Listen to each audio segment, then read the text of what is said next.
what happens to the worlds of fiction we love if they're thrown off course? Guys, this is Systematic Geekology. We are the Priests of the Geeks. I'm your host for the day on another Geeks on a Roll episode. I'm repping the shirt. It's a great time to be alive. And we've got two new players today to this, not to the channel, not to the show, but to Geeks on a Roll. I, of course, am with the handsomest of all men, Nick Polk. How's it going, Nick? You know, it's good until I found out that you're a liar, Christian Ashley, because you are the most handsome man in the world. Oh, yeah. So, but I'm excited to be here. I'll take it. And then, of course, we have Gollum stunt double, John Erdely. How's it going, John? Yes, I was in fact Gollum's stunt double and looked just like him. Got They paid the actually big based bucks? Gollum Yeah. off of me. You know, when he created the character in the 1950s before I was born, he actually saw into the future, saw my face, and designed Gollum off of me. You're welcome. Yeah. Tolkien had a vision and went, oh, God, please, no. Tolkien is omniscient. All right. So, gentlemen, before we head into the game proper, what have you guys been geeking out on? Well, I've been geeking out on Once Upon a Time. Been giving that a rewatch with the wife, and that's been a lot of fun. And the Dark One cracks me up every time he's on the screen. I get it. I got into Once Upon a Time to impress a girl. It didn't work. But it was a fun enough show. That happened to me with the Jonas Brothers. It's, the things we do for love, Yep. But, the thing I've been geeking out on, two things. I've been reading Jane Eyre by Charlotte Bronte and just immersing myself into the Victorian English countryside and romance. And then I've been playing Shadow of Mordor. I've been going through some older games, and so just been kind of addicted to that recently. Okay. Yeah. I just finished the base game for Star Wars Outlaws, which was fun enough. I have my issues with it overall, but at the end of the day, like, it's a fine 7 out of 10. I definitely played again way later on. But today, the Geeks on a Roll. So for us, we have two first-timers right here. This is one where we go through a land scenario where we, the DMs, adapt to the choices that you guys bring, including the characters that you make based on different archetypes we select. There'll be multiple times for you to roll to beat a challenge, or if you have a question about something in the environment, want to figure something out. I'm not going to throw a limit on there unless there's something like I'm not going to make you run combat rolls for everyone because that would take too long as someone who's endured many D&D combats. Like, it is what it is. So you guys have any questions before we move forward? You ready to go? Where's the panic room? Oh, you're going to need it, buddy. All right. So I have entitled this episode Corrupted Fantasy. And I had told them forever ago when they were selecting characters, the theme of this episode would be corruption. Now, I had not planned on many references we had made earlier to this, outside of one, because we're going to be going into very, very familiar territory for our young men here, our young, handsome men, even John. This, of course, Corrupted Fantasy. We see in the background good old Mount Doom and Sauron. Now, before we head that way, though, we have to go through the characters you selected. Now, I gave for some of these like extremely broad categories, some a little narrower, and these are the ones you're going through. In a while, you can explain who, but first off, we're going to go character by character, and our first character here is Spyro. So what do you guys have to say about good old Spyro? Well, Spyro is a charismatic, heroic dragon who is, if I remember correctly, he's pretty small, and they comment on his size, but he ends up being the big hero, especially in the original games. And I grew up on the original PlayStation 1 games. I love the janky graphics and the, it was just a lot of fun collecting all the stuff, flying around and burning the sheep, chasing all the little critters, and then, eradicating all of the wildlife was one of my favorite pastimes as a kid. Certainly not a sign of things to come. Oh yeah, the justified animal cruelty that you get to enact in the original Spyro games is fantastic. Perfect. All right, so that was our idealistic character. Now we have a religious character. I specified any Earth religion, and you picked Guan Yin from Buddhist mythology and the like. So go ahead, Nick, say a little bit about Guan Yin. We'll once again explain why you picked him in a bit, just like for people unaware of the character. Yeah, so Guan Yin is the goddess of compassion, and she goes even further than Buddhist. So she's like the current Buddhist goddess in like various regions of China and other parts of the Far East. Um, and she's also been a part of like Chinese folklore going to like prehistory. But she's an important figure in a lot of Chinese mythology. And, for an example, in some of the Wukong myths, she comes along as a guide and helps and things like that. So she's really just a helper, and sometimes she heals. But yeah, that's who Guan is. She's got also like a ton of arms, as people can see on the screen if they're watching. Fun fact: originally Guan Yin was a man, but as the mythology drifted on, became a woman. And if you say goddesses in Buddhism, what are you talking about? What Buddhists are very multifaceted in the fact that there are some of the view no God, some are agnostic, some do believe in multiple gods. There's a lot of transference sometimes with something like Hinduism and the like. So that for anyone out there, how could dare you say this Buddhist would think that? Well, you're not thinking of the same Buddhist I am. Correct. We are.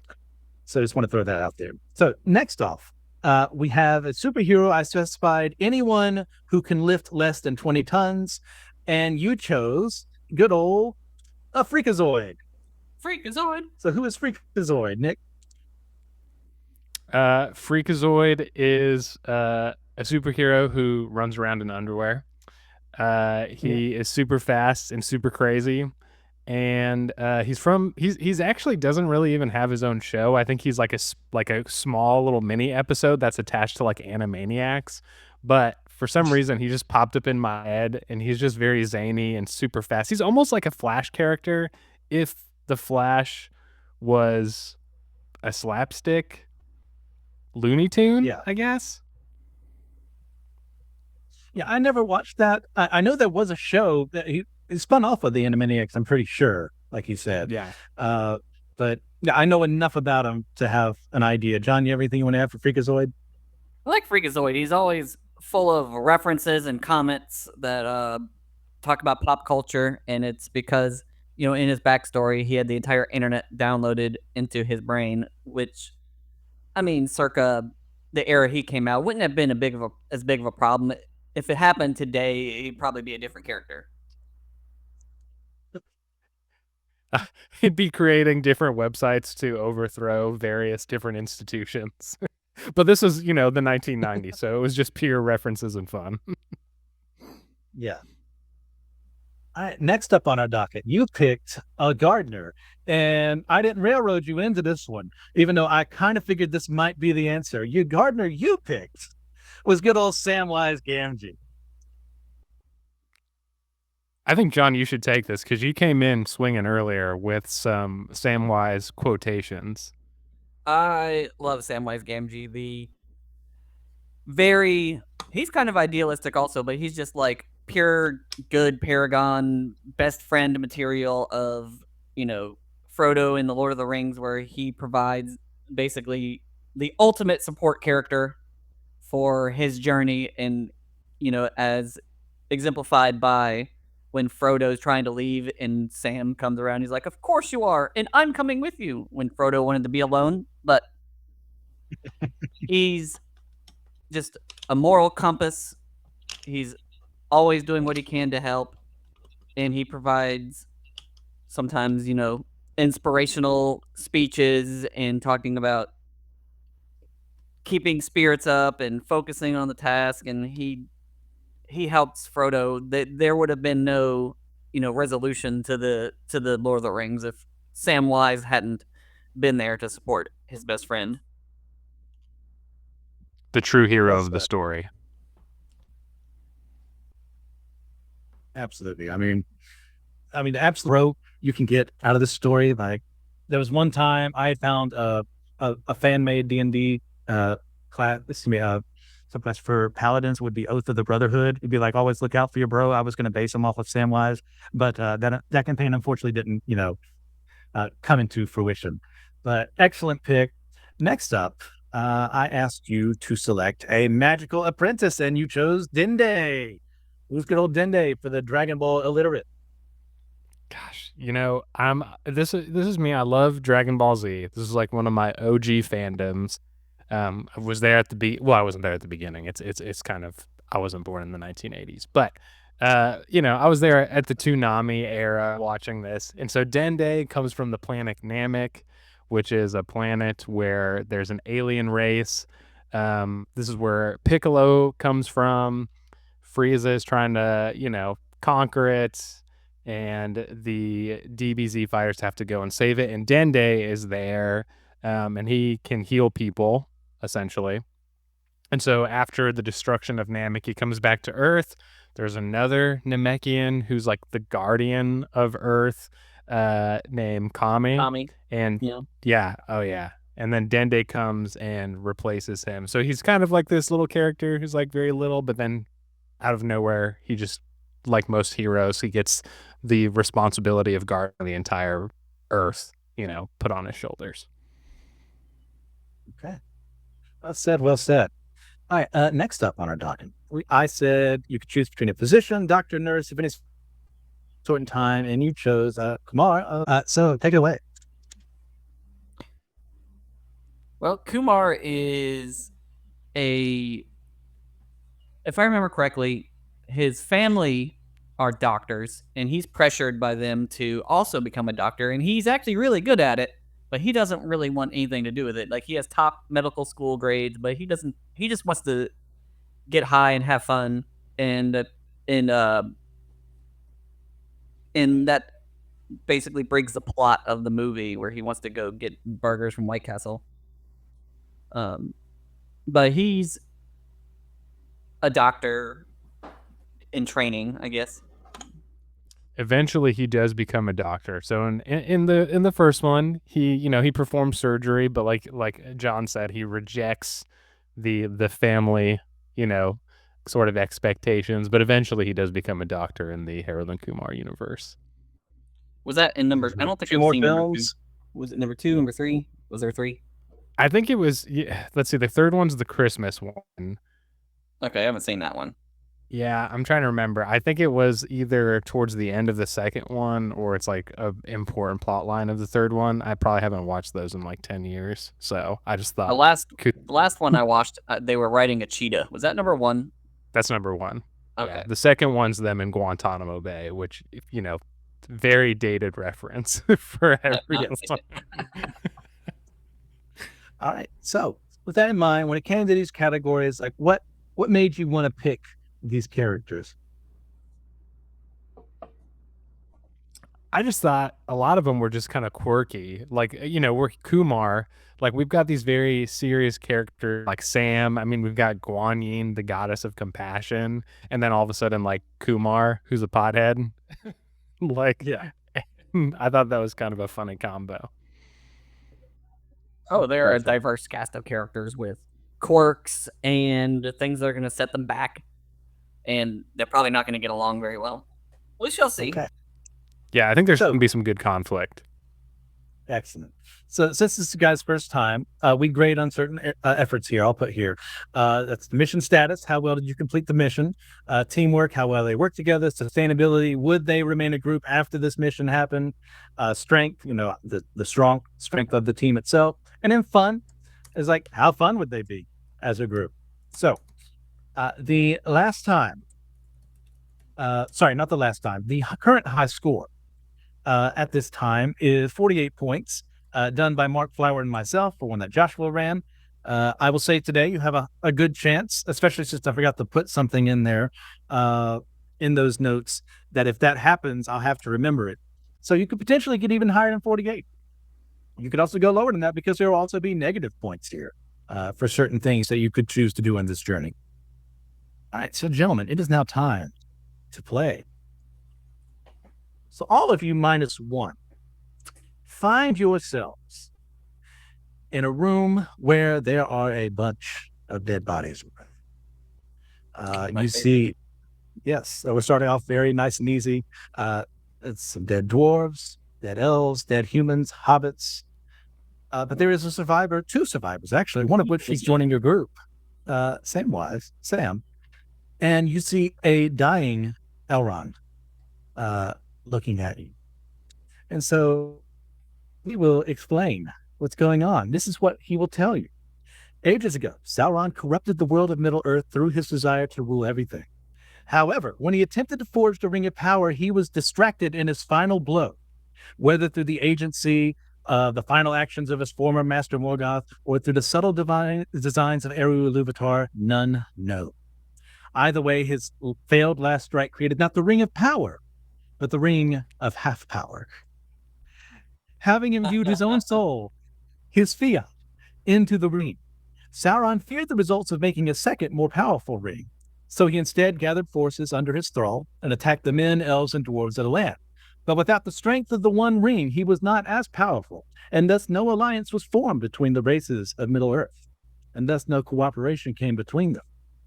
Sauron was eventually defeated by humans, and the Ring of Half Power taken. But it retained enough corrupting influences within itself to cause strife, and a civil war occurred where the ring was also lost to time. Ages later, the world was much different, and the ring was found by the burglar, Bilbo Baggins, who had found it in the clutches of Gollum, much the same as had happened before, but this time, Bilbo slew Gollum for the ring, when his riddles failed to test the corrupted hobbit.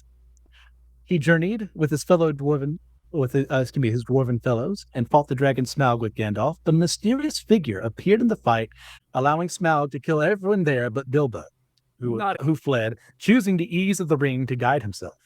Decades later, Saruman, unwilling to ally with the weak Sauron, became a warlord on his own right and scoured the Shire, seeking the Ring of Half Power for himself. The surviving hobbits fled to Rivendell, where you find yourselves today. What do, gentlemen? I'm going to say that before everything happens, Freakazoid is speeding and looking at each individual body very fast.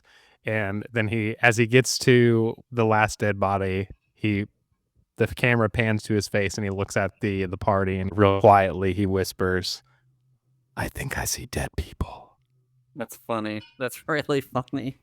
And no one gets the reference. So they're all with the team you assembled. No one else gets the reference. everyone. In fact, I believe this to you, Nick. Considering that Freakazoid is created by nerds, would you think that he would have any knowledge of the Lord of the Rings universe? I mean, especially if he, like John was saying, he downloaded the whole internet of the time. I mean, I would assume so. So maybe he would come in with some pre-existing knowledge. Okay. Yeah, that might play into things. I want you to think about that as things go on. So yes, he makes that very inappropriate comment, as is very appropriate for him, though. Now, Actually, what does your Kumar team might do with this knowledge? As Kumar Elrond does tell you that he has the Ring of Half Power there, and he's going to entrust it with you to bring it to Mount Doom in order to destroy the ring. Now, I will also say, we're not going through 3 whole films here. We have a limited amount of time, so we will be speeding forward through some things, but focusing on others. So you don't have to worry about me keeping you here for 6 hours. Boo. Okay, so Elrond is giving us the ring. Yes, he's dying. He says to this, my fee is about to go to the Undying Lands. If Eru Ilúvatar wills, I will come back. But the way the world is, I don't know if I want to. Do you think Dende would try to fix him right there, try to do something? Because if he's trying to tell us something, maybe Dende would try to heal him so he could speak more clearly or talk longer, or see what he can do. So we'll go ahead and have your first roll here. And in fact, you have 2 healers around, so I'll allow you both to roll with advantage, with Guan Yin giving Dende the help action. So if one of you would like to roll a d20 and the other do, let me know your result. All right. I've got a 20. Oh, I've rolled a 19. No, he's saying he has a d20. Oh, he has a d20. Okay, I rolled a 19. Yeah, roll your d20, John. All right. 19. Look at us. Well done. And I'll say, let's just give him double proficiency because it makes sense. You've got yourselves a 31, and you have yourselves a living Elrond, who is marveling at the healing magic you have both done here. Like, it is possible within, Middle Earth to do feats like this, but to have it be done so quickly and so deftly, like, he is completely in awe, and he immediately says that he will join you on this quest, fearing the power of the ring himself, but at the same time knowing that he doesn't know why you're here, he doesn't know how you came here, but clearly you're here for a reason, and now you've saved his life. He's going to come with you. That's what I'm talking about. Elrond to the party, baby. Okay.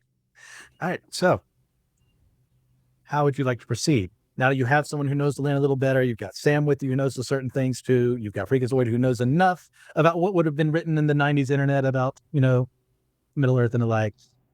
How are you going about things? I think Kumar would be marveling at Elrond's ears at the time. And also, despite the fact being in a group of very diverse characters. Would he know? I think Kumar might know that it exists, but I think I think he would think that would be for like people who didn't have fun in high school. Okay, fair enough. I will say that, real world reference.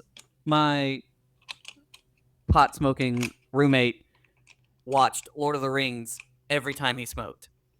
So that's true, and they do think, like, lots of people who are potheads think that the pipe weed that hobbits smoke is marijuana, even though it's not.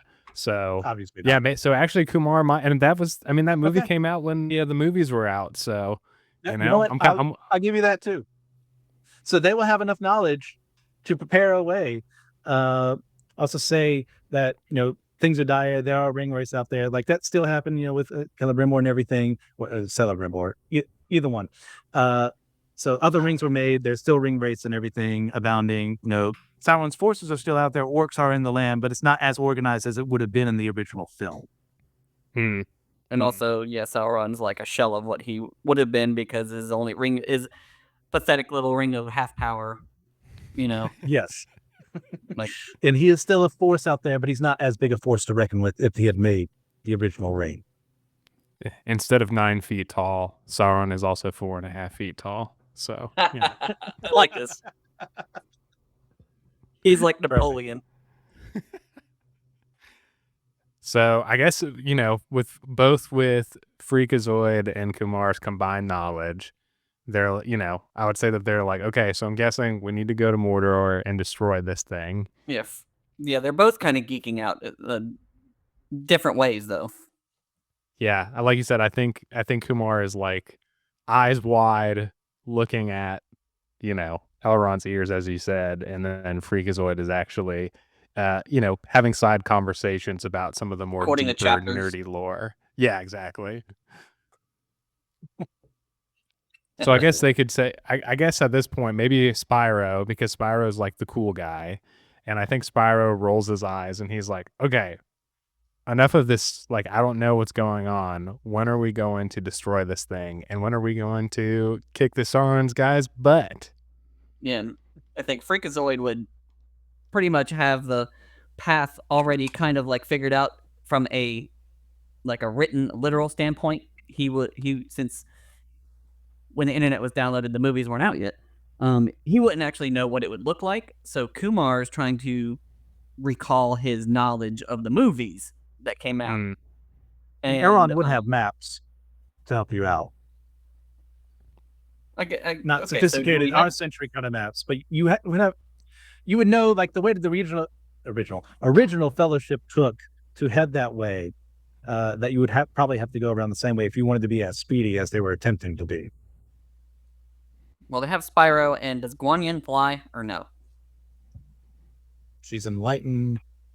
I don't remember her doing anything like that. I think she can. Most Chinese gods can fly. You know what? I'll say yes. Okay. What is Spyro's canonical size? Itsy bitsy. Okay, so he's not damn big on him. Right. Spyro is about 4 feet tall at best if he stands on his hind legs. Okay, So so maybe- Dende only, because Dende's kind of like child. He might be able to sit on him, and they could scout or the path ahead as we start to. I should also ask you here, who is holding the ring? Okay, good question. Probably gonna have to go with my boy Sam, because he's a hobbit, and that was one of the things about in the Lord of the Rings where they let the hobbit carry it. The hobbit seemed to be least affected by it.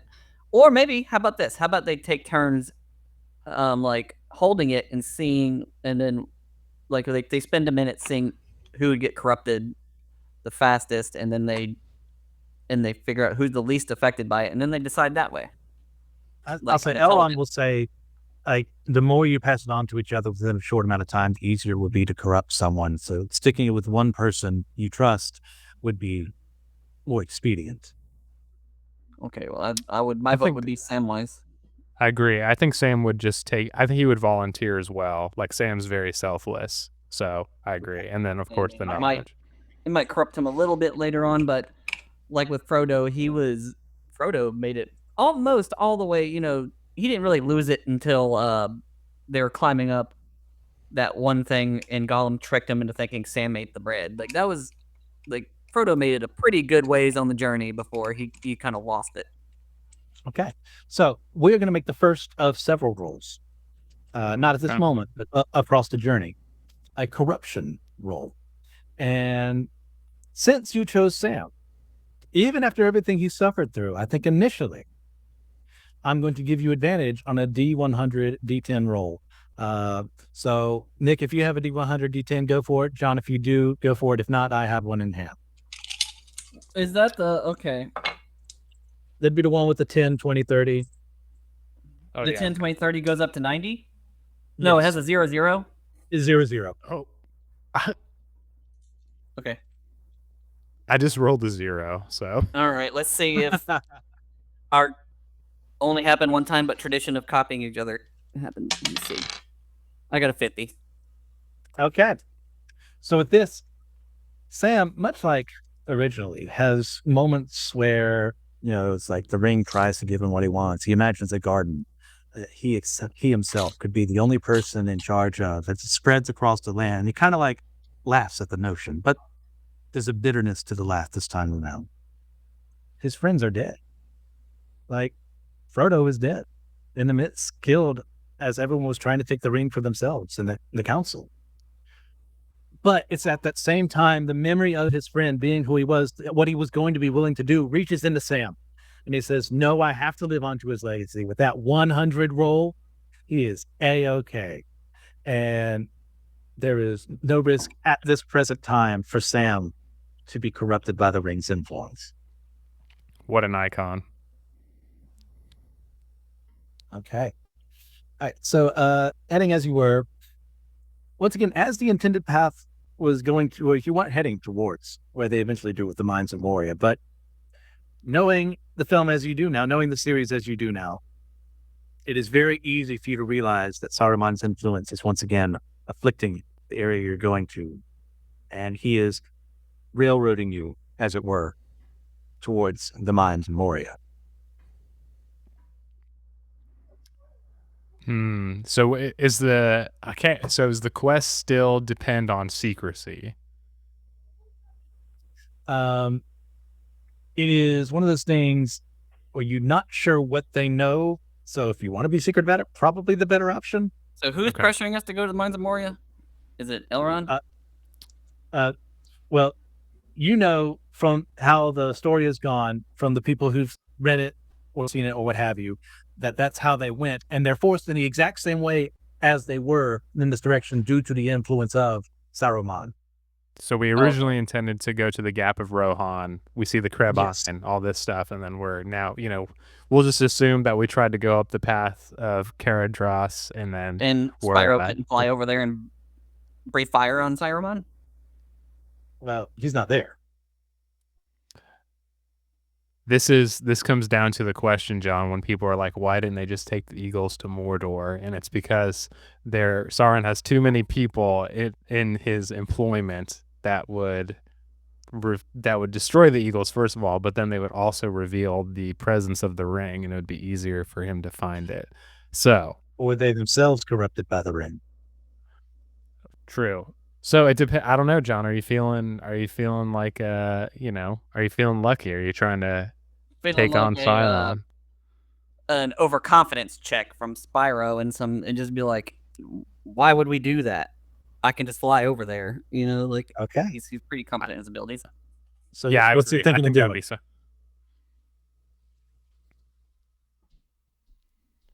I think we should have him, like you said. I think the Krebine are the first thing that we see, and I think that Elrond's like, oh, we're being watched because he has the knowledge. But then John said, Spyro's like, what's the big deal? I can fly and I breathe fire. I'll take care of these Krebine, no problem.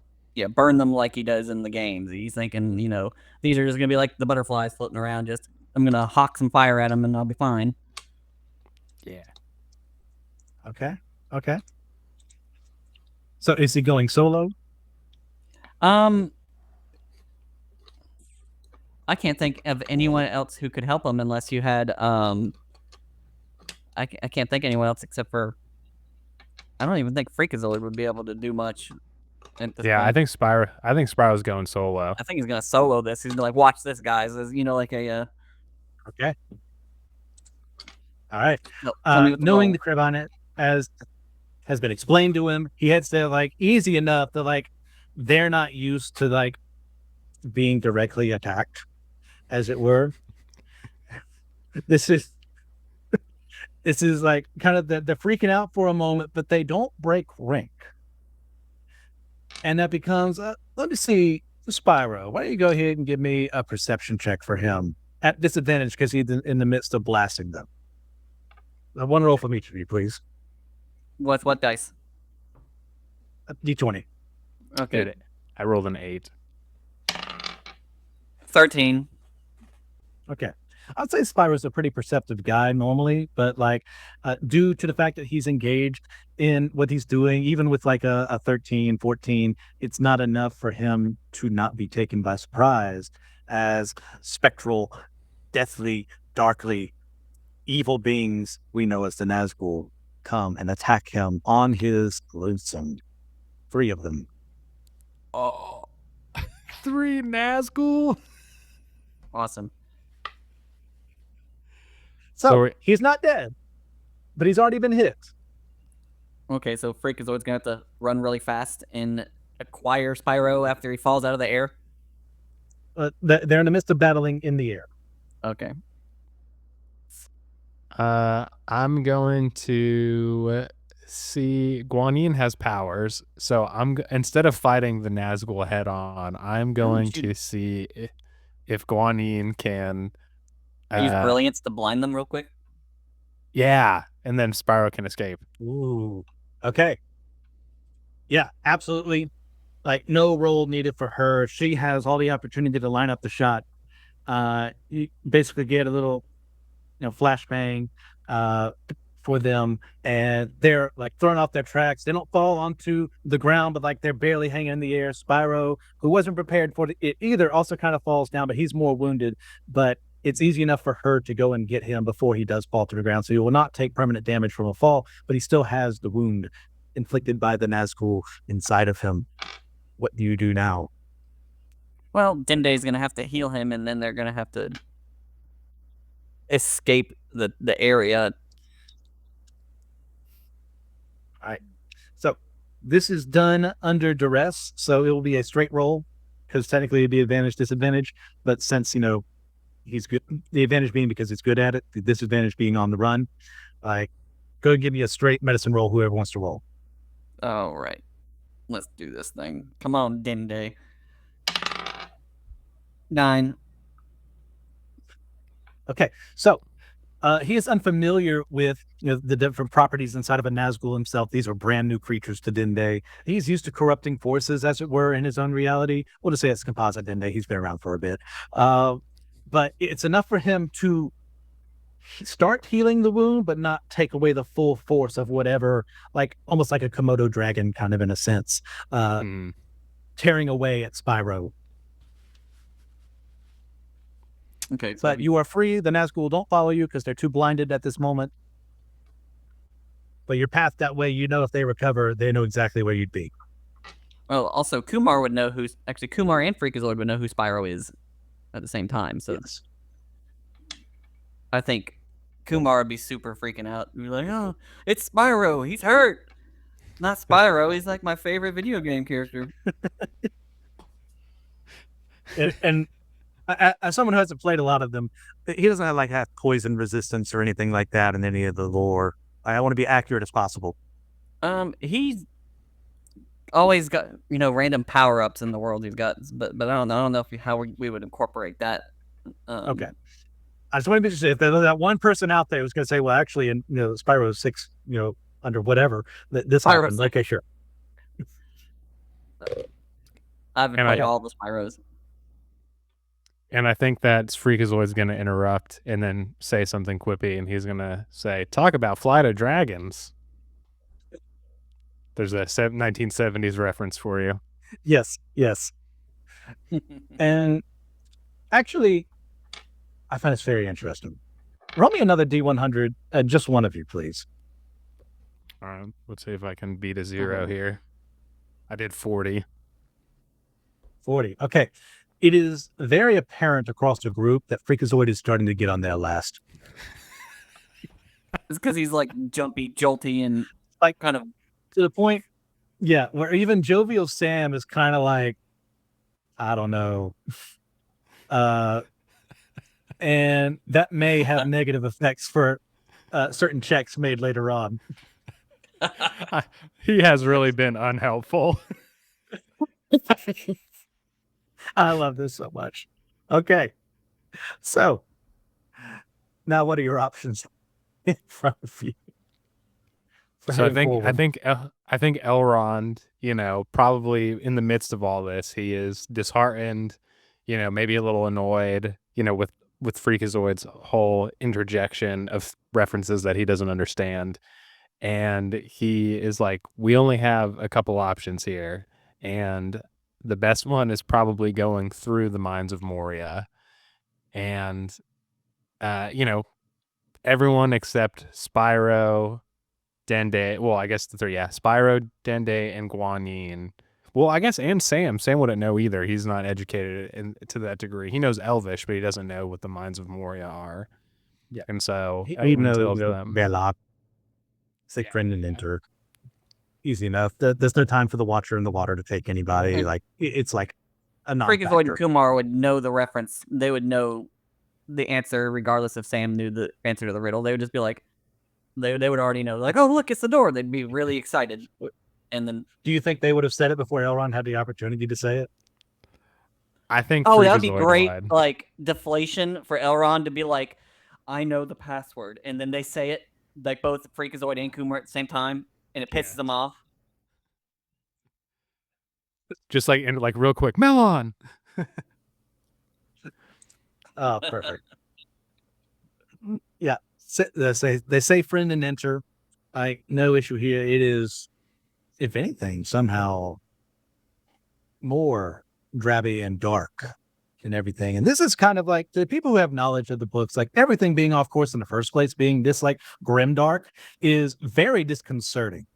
Like this is not Tolkien at all. Like he was more hopeful optimism. Yeah, there's some times that things couldn't be beaten. Like Frodo was never going to be able to reject the ring, all that jazz. At the very end, it had to be Gollum taking it into the lava, as it were. But this is not him, and it's really starting to grind their gears. Like, why? How could things get like this messed up? And it doesn't help when they get down there. They're aware. They would have told everyone, "Hey, the dwarves are going to be dead." But when they get to the inscription, it's different. And it's even worse than before. The dwarves were already fighting amongst themselves before. Supplies had dwindled. Accusations of cannibalism were rampant. People were dying right and left. And then the goblins and orcs attacked. And Like meat's back on It's the very menu. quiet and dreary, but based on the knowledge your characters would have, yes, that they would still be around. They're nearby, but there are going to be more of them because there were fewer dwarves to fight. So now goblins are coming our way because of the lack of dwarves that have now. They're unaware of your presence because you knew they'd be there based on character knowledge. Okay. Right. But you also we know gonna there's try to more of them sneak because through? there are less dwarves. Gotcha. Are we still gonna try to sneak through, or are we just gonna open the door and they're gonna be like turn their heads and see us immediately? Okay, that's up to you. Guan Yin has like an internal light that she can use to, she's got like a cantrip, where she can light herself up there. So I don't know. Should we risk, like Gandalf, should we risk a little light here? Well, none of them can see in the dark, so what choice do we have? Except for True. maybe Spyro, unless Spyro's got some cannon where he can see in the dark, but then that wouldn't dragons help live in anybody else. caves. I mean, that makes sense to me. He's also really debilitated at the moment with what's in his veins.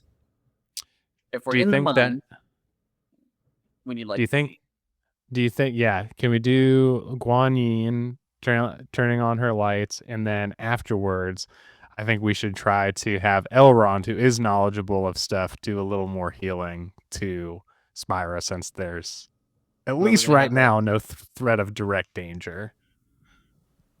Okay. Yeah, you can certainly attempt to do this. I will say that given the characters you have, it is more likely to be found out based on certain roles. Given how the healing process would work with the magic they have at their disposal, it's kind of obvious hand wavy and light show kind of thing. Okay. But it's still doable. Like, you could still roll well enough to where no one would see you, especially with advantage because you're working together on this issue. Would Guan Yin have the ability to give everyone night vision? I think that'd be a bit much. You think so? I've granted quite enough. Impart powers to people? If it is something in the lore and I didn't see it, then sure, you can call me out later on. For right now, I'm going to say no. Okay. How about, can I roll for Guan Yin? Okay. Or I guess both might be is the best.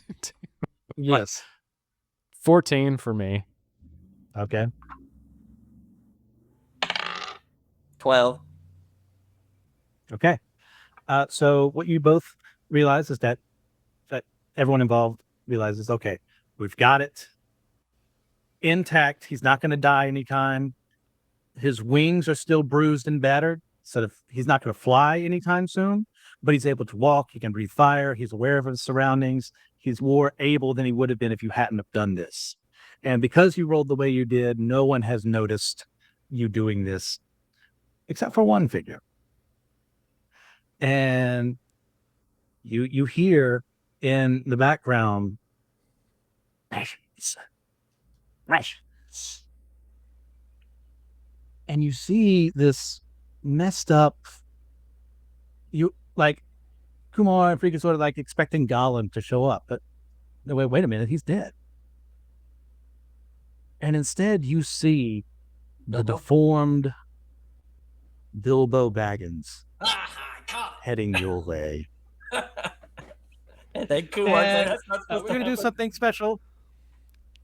We're going to leave it there for right now. We're going to do a part 2. We're still going to do a recording with this, guys, but to help our editor out, to make sure things don't go over an hour, we've been splitting stuff up like this because it messes up his laptop if that happens. So this will be part 1 of the journey. Heading that way, do you guys have anything you want to recommend to the audience?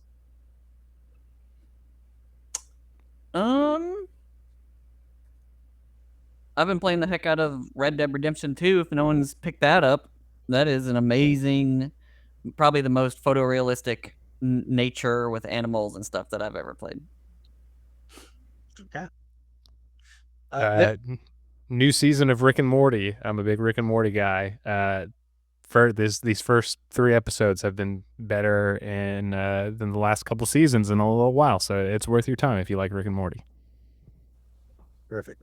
All right. I have been rereading some of the old H.P. Lovecraft stuff. Love the writing, not the writers so much, but that's the world we live in. So thank you guys for everything. Well, we'll be back for part 2 next time. Please get a chance to leave a 5-star review in your podcasting platform of choice. Help us rate there, help us find more people. Feel free to help us out in any way you see fit. You can join us down below in the link to get all the extra content we're doing here. This bonus question, by the way, later on will be knowing the story as you do now.